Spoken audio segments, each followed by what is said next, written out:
Hello everyone, myself Arpit Mishra, and today I am going to cover further topics of FADEC, or I can say further remaining points of FADEC. So in this video lecture I will be talking about EEC modes and how we are controlling those modes from the cockpit. So let's start our video session that is related to the FADEC topic, full authority digital engine control. And so you can see the diagram of EEC and this is how EEC look like. इसमें आप channel ए और channel B भी देख सकते हैं. इस तरीके से आपका चैनल ए और चैनल दिखता है. इसमें कनेक्शंस दिखाए हुए हैं. वी विल सी कि कितने कनेक्शन ईच चैनल में मौजूद रहते हैं, ये भी हम देखेंगे. इसके अलावा आपको इस डायग्राम में दिख रहा होगा ये प्रोग्रामर प्लग एंड आपको ये टेस्ट कनेक्शन भी दिख रहा होगा जो कि ग्रीन कलर में दिखाया हुआ है. सो चलो आगे बढ़ते हैं. साइड में पॉइंट देखते हैं. EC can control the engine thrust in two modes which can be selected by use of mode selection switch. तो EC जैसे कि उसके अंदर दो चैनल है, चैनल A और चैनल B. हर चैनल के दो मोड हैं, नॉर्मल और अल्टरनेट. फिर उन दोनों मोड को कंट्रोल करने के लिए हमारे पास है मोड सिलेक्शन स्विच. अब देखते हैं नॉर्मल मोड में क्या होता है और अल्टरनेट मोड में क्या होता है. अगर नॉर्मल मोड में है तो इंजन थ्रस्ट को सेट करने के लिए हम EPR का इस्तेमाल करते हैं. मतलब engine thrust is set through EPR, engine pressure ratio. Whereas in alternate mode thrust is set by N1. अब बोलते हैं EPR क्या है. इंजन प्रेशर रेशियो जो है हमारे टरबाइन के आउटलेट का प्रेशर टू द कंप्रेसर का इनलेट प्रेशर, मतलब इन दोनों का रेशियो हमारा इंजन प्रेशर रेशियो कहलाता है जो कि थ्रस्ट को डिफाइन करता है. तो नॉर्मल मोड में इंजन थ्रस्ट को सेट करने के लिए हम EPR का इस्तेमाल करते हैं. वेयरएस अल्टरनेट मोड में थ्रस्ट को सेट करने के लिए हम N1 मतलब low pressure spool, LPC is connected to the LPT.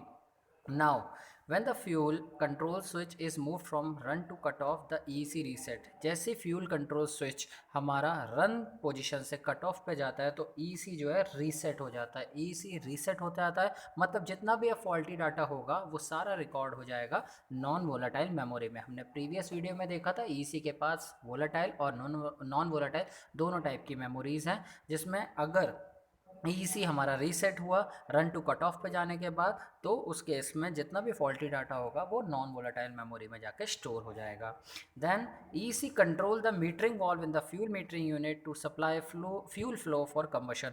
EEC हमारा मीटरिंग वॉल्व को कंट्रोल करता है जो कि फ्यूल मीटरिंग यूनिट में प्रेजेंट है, ताकि हमारा जो फ्यूल फ्लो है कंबशन के लिए वो इफेक्टिवली रहे. हमने ये बात पहले डिफाइन कर ली थी कि फैडक जो है वो एक कंप्यूटर है, अ काइंड ऑफ सॉफ्टवेयर है जो पूरा मॉनिटर कर रहा है बहुत सारी कंडीशंस को और उसके हिसाब से वो फ्यूल फ्लो परमिट कर रहा है. फैडक में हमने ये भी देखा था कि कहीं ना कहीं वो HMU का रिप्लेसमेंट करता है और उसके अंदर EEC जो है वो प्राइमरी पार्ट है. उसी EEC के चैनल्स के बारे में और मोड के बारे में हम लोग देख रहे हैं इस स्लाइड में. तो EEC also send a signal to minimum pressure and shut off valve in the fuel metering unit to start और स्टॉप द फ्यूल फ्लो. तो फ्यूल फ्लो को स्टार्ट करने के लिए, स्टॉप करने के लिए हम लोग EEC जो है वो सिग्नल आपको सिग्नल भेजता है मिनिमम प्रेशर वॉल्व को और शट ऑफ वॉल्व को भी. तो हमने ये एक पॉइंट देखा कि EEC सिग्नल मिनिमम प्रेशर और शट ऑफ वॉल्व को भी भेजता है ताकि फ्यूल फ्लो कंट्रोल रहे जो कि प्रेजेंट है हमारे फ्यूल मीटरिंग यूनिट में. EEC रिसीव करता है position feedback for several engine component by using.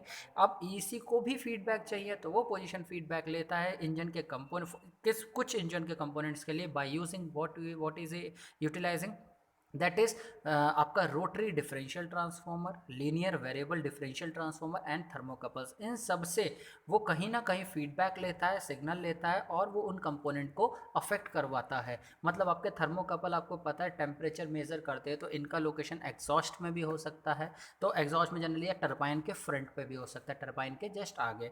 तो आगे देखते हैं यहाँ पे. फिर the sensors feed engine parameter information from several system back to EEC. तो ये जितने भी सेंसर्स हैं ये मतलब फीड करते हैं इंजन पैरामीटर को, इन्फॉर्मेशन को, और वापस भेज देते हैं EEC के पास. तो EEC को इनसे फीडबैक मिलता है. तो हमें स्लाइड में याद क्या रखना है, पहला पॉइंट जो कि EEC सिग्नल भेजता है मिनिमम प्रेशर और शट ऑफ वॉल्व को भी सिग्नल भेजता है जो कि फ्यूल मीटरिंग यूनिट में जो परमिट करते हैं फ्यूल के स्टार्ट और स्टॉप को. EEC पोजिशन फीडबैक के भी रिसीव करता है. किसके लिए, बहुत सारे इंजन कंपोनेंट के लिए. किसकी मदद से, rotary differential transformer, linear variable transformer, differential transformer and thermocouple, इनकी मदद से. और ये जो सेंसर्स हैं ये फीड करते हैं engine parameter information from several system back to the EEC, जो कि EEC को वापस भेज देते हैं.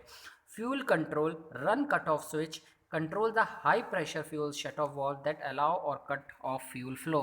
तो जो fuel control run cut off switch है वो हमारा कंट्रोल करता है high pressure fuel shut off valve को, जो कि अलाउ करती है और कट ऑफ करती है फ्यूल फ्लो को। मतलब यही रोक भी सकती है फ्यूल को और यही फ्लो होने में परमिट भी करती है। तो fuel control run cut off switch control करता है हमारा high pressure fuel shut off valve को, जो कि अलाउ और कट ऑफ करती है फ्यूल फ्लो को। Fuel temperature sensor thermocouple attaches to the fuel outline on the rear of fuel oil cooler and send this information to EC. तो आपको इस पॉइंट में ये लोकेशन याद रखनी है कि जो थर्मोकपल्स है वो लगे हुए कहाँ हैं। तो थर्मोकपल आप अटैच करते हैं आउटलाइन ऑफ द फ्यूल, जो फ्यूल की आउटलाइन है, आउटलेट है, उसकी लाइन पे आप लगाते हैं। और कहाँ पे, rear of the fuel oil cooler. तो आपको फ्यूल ऑयल कूलर एक वर्ड याद रखना है कि आप जो थर्मोकपल अटैच कर रहे हैं वो कहीं ना कहीं फ्यूल ऑयल कूलर के पास में है, rear of the fuel oil cooler, and send this information to the EC.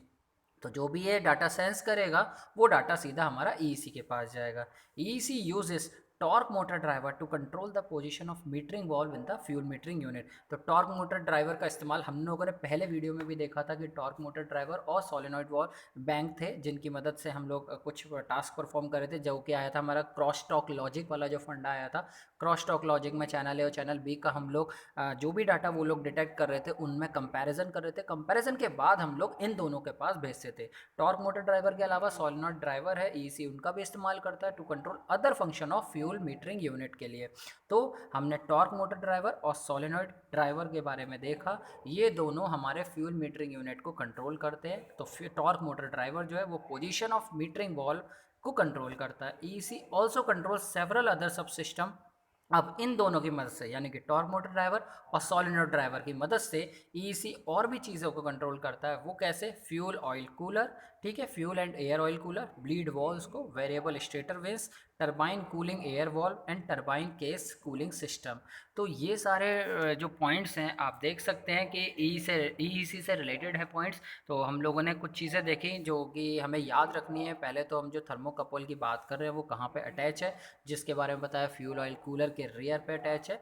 और हम लोगों ने देखा कि ईसी में टॉर्क मोटर ड्राइवर और सोलेनॉइड ड्राइवर का इस्तेमाल किया जा रहा है जो कि फ्यूल मीटरिंग यूनिट को कंट्रोल करते हैं। उसके अलावा ये दोनों चीज़ें ईसी इन दोनों की मदद से कई और चीज़ें भी कंट्रोल करता है, जैसे कि bleed valve, variable stator vanes, turbine cooling air